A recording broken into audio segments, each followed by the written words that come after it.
¿Quién no ha tenido experiencias retadoras con su hija adolescente? Cosas como no me escucha, viven en su mundo. Somos Litben Sánchez y Lice Piñate, que hemos vivido en carne propia estas experiencias porque somos madres de adolescentes. Y es por esto que hemos creado este espacio, un lugar para reflexionar, compartir y juntos construir el camino hacia la transformación. Porque nunca es tarde para ser los padres que nuestros hijos necesitan. Bienvenidos a Punto de Encuentro, contenido disponible en todas las plataformas de podcast.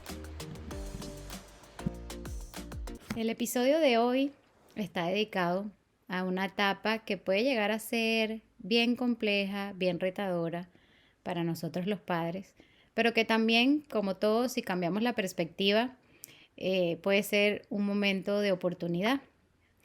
El deber de todo padre siempre es criar a los hijos hasta el momento en que ellos sean capaces de valerse por sí mismos, sean autónomos, pero en el momento en que toca esa oportunidad en que ellos se tengan que ir, empezamos a sentirnos con ese vacío y llega esa etapa que conocemos como nido vacío. Mi querida Litven, ¿cuál es tu opinión con respecto a esta etapa? Mi opinión, mi sensación, mi percepción, porque me toca dentro de poco. Mi hijo está en el último año y se avecina el momento, no queda duda. Pero bueno, como bien lo decías, es una etapa que puede ser de mucha fortalecimiento, de mucho entendimiento de qué hemos hecho, cómo hemos construido eso que ha estado en el nido y que se denomina síndrome del nido vacío. Y quiero comenzar por obviamente definirlo, porque pueden ser como que sentir que se fueron, listo, ya no están y me quedo tal cual con el síndrome del nido vacío. Sin embargo, quiero ir conceptualmente y psicológicamente cómo se ha conceptualizado, ¿ok? Es bueno, se define como la sensación general de soledad de los padres u otros tutores, que también es importante. Todo o adulto representativo o persona de la red de apoyo que ha estado muy involucrado en el desarrollo y el crecimiento de esos adolescentes que pueden sentir cuando uno o más de sus hijos, o todos, o cada uno, abandonan el hogar. ¿Cuándo se presenta ese síntoma o ese síndrome y en quién es más frecuente? Se cree que generalmente es en la figura materna o en las mujeres. Sin embargo, está comprobado que lo exteriorizamos de manera distinta, pero que ambos sexos, entiéndase madre, padre o mujer y hombre, por no hablar de roles, lo experimentan. Lo que pasa es que lo expresan de distintas maneras. ¿Ok? ¿Y por qué? Porque se cree o se establece que el lazo maternal o paternal es igualmente fuerte en la medida en que la relación se haya llevado de manera armoniosa.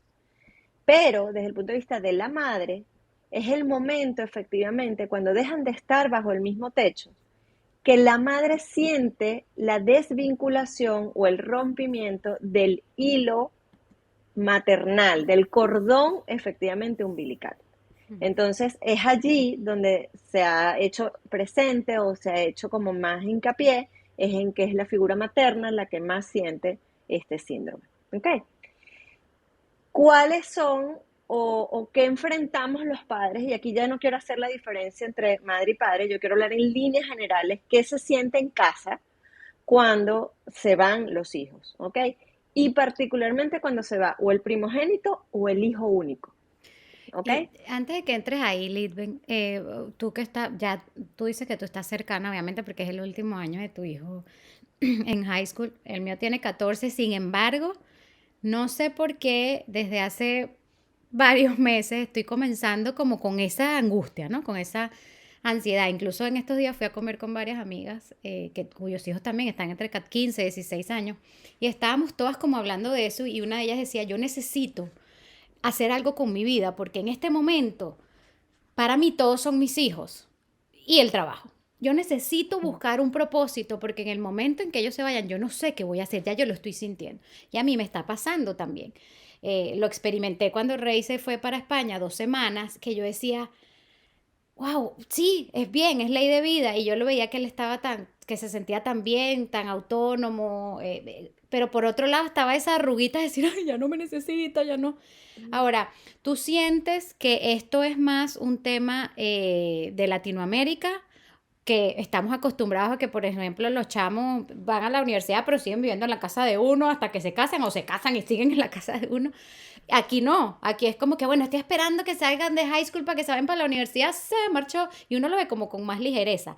No sé si es un tema bueno, de la costumbre y de que los papás y las mamás de aquí ya dicen, bueno, es la ley de vida y en realidad sí siguen sintiendo o sí siguen experimentando ese síndrome, o si esto es algo más de una cultura latina, hispana, no sé cómo lo ves tú que también vives Cien allá. por ciento, 100%. Esto obedece efectivamente a un patrón de latinos que efectivamente no están acostumbrados a eso. E incluso el americano y el europeo, por lo general, no presentan estos síndromes de una manera tan arraigada. Okay. Sí la tienen, ¿ok? Porque de alguna manera el que ya no esté el miembro menor y sobre todo si es hijo único, que de alguna manera era el vínculo o era el epicentro familiar, obviamente genera un vacío, pero no se considera un síndrome porque no permanece mucho tiempo.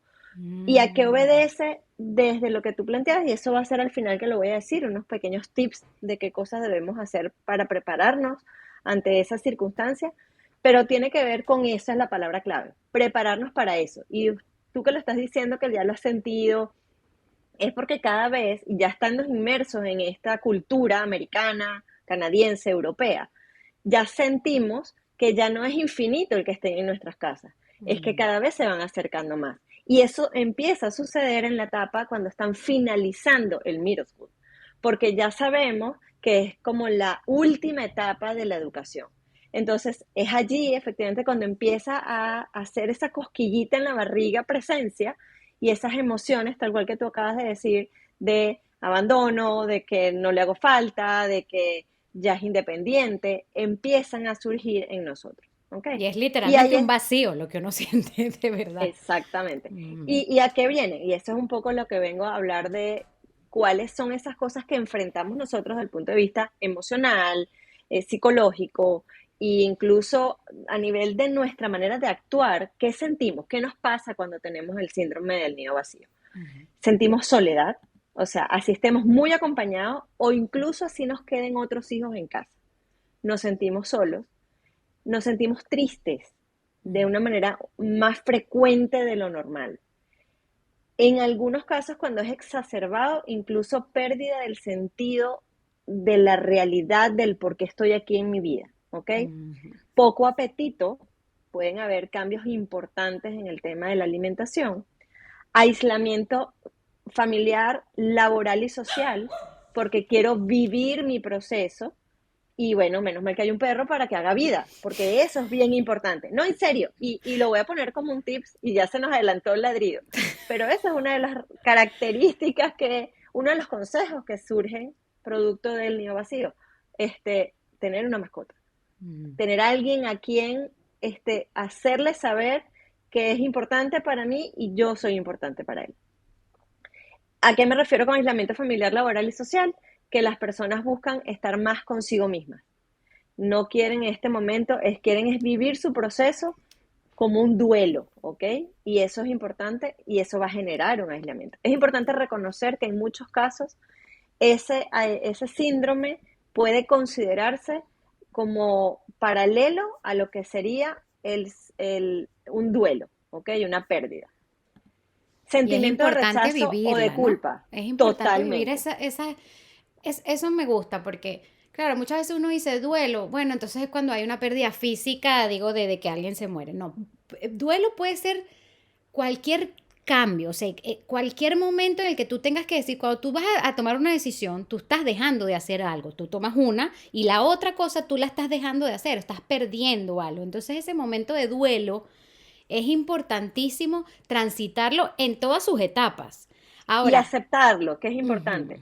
Lo más importante del proceso de aceptación es saber que no todo es para siempre.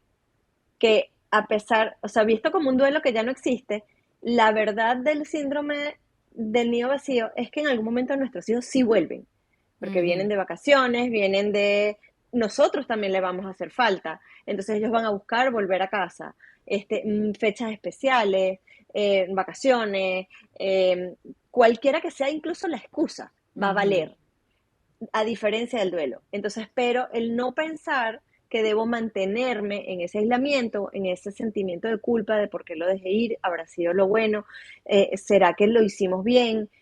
Esas son todas las cosas que enfrentamos, ¿ok? Ansiedad y estrés y desesperanza. Desesperanza es porque ahora me veo sola, ahora no tiene sentido mi vida, ahora es que, ¿y ahora qué? Y quizás Entonces, por eso, Litven, que donde decías al principio, quizás, no sé, digo yo, por eso es que las mamás podemos sentirlo más, porque la mayoría de las veces es lo usual, que las madres son las que más nos abocamos a los hijos en esos primeros años. El padre siempre sigue con sus, ¿sabes? Con sus actividades, quizás con su trabajo y X. Nosotros como las madres nos enfocamos muchísimo en ellos hasta el punto en el que nuestra vida, no, que era lo que hablábamos en Soy más que una mamá, en el episodio que tenemos allí, nuestra vida va quedando como de segundo término, o sea, mi rol como mujer, como ser humano independiente, y voy enfocándome más en mamá. Entonces mi identidad es alrededor de ser madre, de cuidar a mis hijos, de estar para ellos, de llevarlos a las actividades, de en ese momento que ocurre no solamente cuando se van a la universidad, sino es lo que yo estoy experimentando ahorita, por ejemplo, con mi hijo de 14 años, que ya es más independiente, que ya no es la misma necesidad que tenía de mí. En ese momento es cuando uno empieza a sentir también ese vacío y decir, ok, ya no me necesita tanto. De nuevo, muy bien, porque para eso es que yo también lo estoy criando, pero es esa dicotomía que uno tiene de sentimientos, es como un enfrentamiento allí. Entonces, por eso es que me encanta el momento que tú dijiste esa prevención, es decir, tomar desde anticiparnos a ese momento para que, si bien siempre nos va a existir ese dolorcito, porque siempre ya nos va a doler. no lo voy a tener presente todos los días, pero sí poder tener en mi maletica, pues, otros recursos que me ayuden a afrontar y que no se convierta en un síndrome, que entiendo que es algo Exactamente. duradero. Okay. Así es. ¿Y a qué me refiero? Y me quiero ir quizás adelantándome, porque así es el podcast, a los tips de qué hacer para evitar llegar a que sea efectivamente un síndrome como tú lo estás planteando. Y el punto número uno tiene que ver con planificar con anticipación y conversar con nuestros hijos cómo será esa dinámica. Así nos falten 4 años. Es ir preparando el cerebro, es ir preparándonos emocionalmente, incluso desde conversar. Imagínate cuando tú no estés. Entonces, no, yo tengo que buscar qué hacer. No, yo me voy a meter en el gimnasio. No, yo voy a empezar a salir con papá.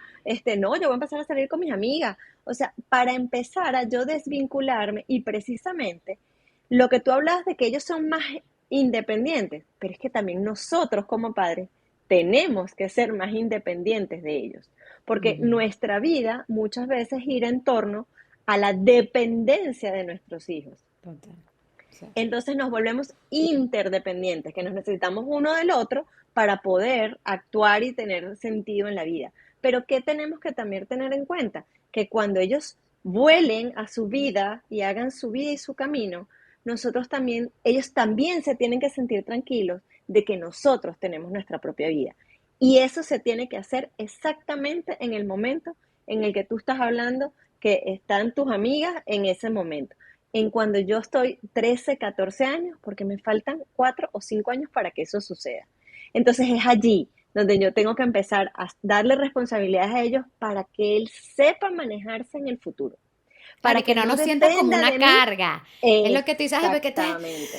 ay, me dejaste sola y esto es un sufrimiento. Entonces el pobre hijo está con esa carga, con esa culpa de decir, bueno, pero mi pobre mamá la dejé Y no sola, se me va a voy a morir ir de a un tal sufrimiento. sitio porque pobrecita mi mamá. Ujú, Porque esa es otra de las cosas, que tú no te vas a ujú. poder ir porque yo me voy a quedar sola. Es que la verdad, ellos tienen que hacer su propia vida. ¿Nos duele? Sí. ¿Es un tránsito en la vida que no va a ser fácil? Sí. Pero ¿qué tenemos que hacer? Irnos preparando para eso de manera consciente y de manera, y yo creo que fundamentalmente algo, otra vez, como siempre lo digo, si se hace todo desde el amor, tenemos que confiar en que lo que Ujú. estamos dejando libre lo va a hacer bien. Buscar nuevas oportunidades en tu vida personal y profesional, como lo decía, empezar a ir a un gimnasio, si te gusta hacer deporte, si te gusta escuchar música, si te gusta ir a conciertos, empezarte a dar el tiempo de eso para que efectivamente no consideres que tu vida gira única y exclusivamente en torno a tus hijos. Incluso en las Man relaciones de pareja, yo no Totalmente. sé, pero pienso yo que hay un alto porcentaje, una estadística de separaciones y divorcios justamente cuando los hijos se van de casa, porque la relación de pareja deja de ser pareja y somos nada más mamá y papá, es lo que tenemos en común nuestros hijos. Al momento en que ellos se van, uno se encuentra como que, bueno, ¿y quién es esta persona que yo tengo al lado? Lo único que me unía a ellos era mis hijos. Entonces, es cultivarme mi relación conmigo misma y cultivar la relación que yo tengo con mi pareja desde antes, como bien dices tú. Me acabas de recordar un caso que yo tuve de una persona que me decía, Lidian, es que yo siento que voy a vivir o sea, le faltaba un año igual que a mí. Me decía, voy a vivir con un extraño nuevamente, cuando me quedé sola y era hijo único. Entonces yo Mm, le decía, ¿por qué? Y me decía, porque efectivamente nunca nos dedicamos a volver a reconquistarnos mm, y nos quedamos en el rol de padre y madre.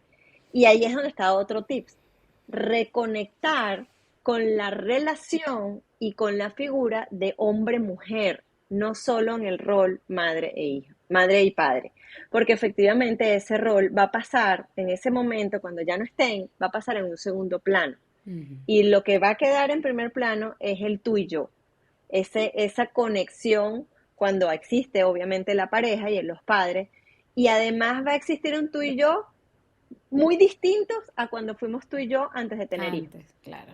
Físicamente, emocionalmente, psicológicamente, o sea, mentalmente, en todos los sentidos vamos a ser muy distintos. Entonces vamos a reconectarnos otra vez con eso desde antes, Eso me desde encanta esa lo que dices, preparación. porque a lo mejor entonces uno quiere volver a eso, a ese antes. Ay, cuando éramos novios, cuando estábamos en la etapa de conquista, y entonces no lo consigo, entonces ya, eso no quiere decir que no sirve, que no funcionamos como pareja. No, No, es adaptarnos a las personas que somos hoy en día, después de tener tantos años siendo padres y evolucionando y trascendiendo. Esa está buenísima. así es. Y bueno, por último, que ya lo habíamos dicho cuando ladró tu perrito, es adoptar una mascota.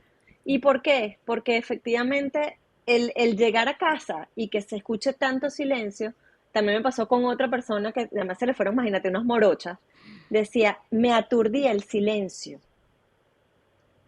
Y Mm. una de las cosas es que ellos se anticiparon y buscaron un perro y decía, es comiquísimo porque yo ahora siento que le tengo más tiempo para el perro, juego con él, me distraigo con él e incluso cuando vienen las morochas, lo que hacen es preguntar si podemos llevarnos al perro para el aeropuerto. O sea, se vuelve parte de eso sabiendo que obviamente es algo que nos va a mantener afectivamente conectados con esa relación. Y por último, y para ir cerrando, quiero ser consciente que el síndrome del nido vacío siempre lo vemos del lado de los padres. Pero hay algo que sucede también en nuestros hijos cuando se van, que forma parte de esto, de este círculo llamado síndrome del nido vacío. Porque ellos efectivamente vienen trabajando procesos desde la emoción, desde los nuevos caminos, de los nuevos rumbos, pero también hay muchos temores, Mm, muchísimos claro. temores. Y yo los quiero enunciar para que simplemente nosotros entendamos que como papás también tenemos que ser empáticos, que en la medida en que nosotros nos quedemos arraigados en esas tristezas o en esas depresiones o en esas culpas, nosotros estamos emancipando, estamos cerrando, estamos sellando estas cosas a las cuales ellos están temiendo. Y yo creo que no debemos partir nunca de que ellos deban quedarse en eso. Ellos tienen que evolucionar y tienen que hacer su propia vida. Ellos tienen miedo o temen a fracasar, ¿ok? Igualmente a Mm, sentirse solos, porque si se van de una ciudad o si se van de un estado o si se van del país, ujú. es cómo voy a arrancar yo, qué voy a hacer cuando mis papás se vayan. También ellos van a sentirse que están solos, así se vayan con unos amigos, porque no están en los brazos o en el cobijo de lo que efectivamente se llama el nido protegido o el espacio o el hogar, que es el lugar seguro. A que no resulte como pensaron, a que ese cuento de Disney Ujú. no tenga todos los capítulos como yo me los leí. ¿Ok? Hay dos cosas que eso está estadísticamente comprobado. Al no poder cocinar y al no poder lavar independiente, o sea, sus propias cosas, y dañar ropa y dañar cosas, y Entonces, para eso, Wow. ellos también tienen miedo y ahí nosotros tenemos que prepararlos para eso. A sentir que no cumplen con las expectativas de sus padres. Mm. No soy suficiente, mis papás han invertido tanto, tanto esfuerzo, tanto dolor, tanta no sé qué, para nada, porque yo no sirvo, porque no estoy dando la talla. No Y fui pretendemos capaz. Mm. además que el primer periodo sean quizás brillantes si se lograron una beca y que mantengan los mismos números y las mismas notas y todo lo demás. Ellos están Ujú. viviendo un proceso de transición desde su propio duelo o de su propio proceso de cambio en aceptar su nueva vida.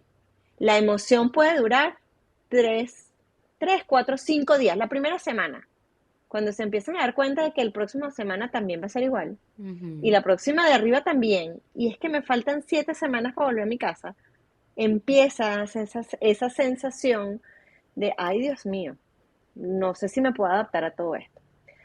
A que abandonaran a sus padres, ese es otro temor, ¿ok? Ujú. Y este es impresionante porque esto lo he comprobado con personas que se han ido a otros países, con adolescentes, que he tenido la oportunidad de acompañarlos mucho en ese proceso de cambio. A no estar cuando papá y mamá me necesiten. Entonces, imagínate si yo todos Mm. los días que me llame estoy llorando. ¡Ah! Ujú. No. O sea, ¿a quién le estoy dejando esa responsabilidad? A mi hijo. Sí. Y no necesariamente. Es importante decir, hijo, en el momento que yo te necesite, mi amor, vamos a hacer todo lo posible para que tú estés. That's it. Porque al final, nosotros no somos responsabilidad de ellos. Sí, Es la ley de la definitivamente vida. Y es así. es tomar nosotros nuestro lugar de adulto, Así es. apropiarnos nosotros de esas emociones, ser empáticos y compasivos con nosotros mismos, pero también con ellos, porque es lo que tú dices, siempre lo vemos desde el lado de los papás, de las mamás, ay, que no, se me fue mi hijo, pero todos los cambios que ellos están teniendo también, es decir, son muchísimas transformaciones que ellos están experimentando en ese momento. Ah, bueno, que después a lo largo del tiempo, obviamente cada quien se va a adaptar y se va a acostumbrar, pero en esas primeras semanas, como tú dices, son momentos de bastante intensidad. Entonces, definitivamente, a nosotros como padres es nuestra responsabilidad prepararnos, anticiparnos, conectarnos con nosotras mismas, con ese propósito, con qué nos mueve, con nuestra pareja y después también aportar a ellos, acompañarlos, brindarles recursos para que ellos también puedan transitar esta etapa que es compleja, retadora, pero que forma parte de la vida y de la existencia. Me encantó este tema, Litten, muchísimas gracias. Y bueno, será hasta un próximo episodio de nuestro punto de encuentro. Nos vemos.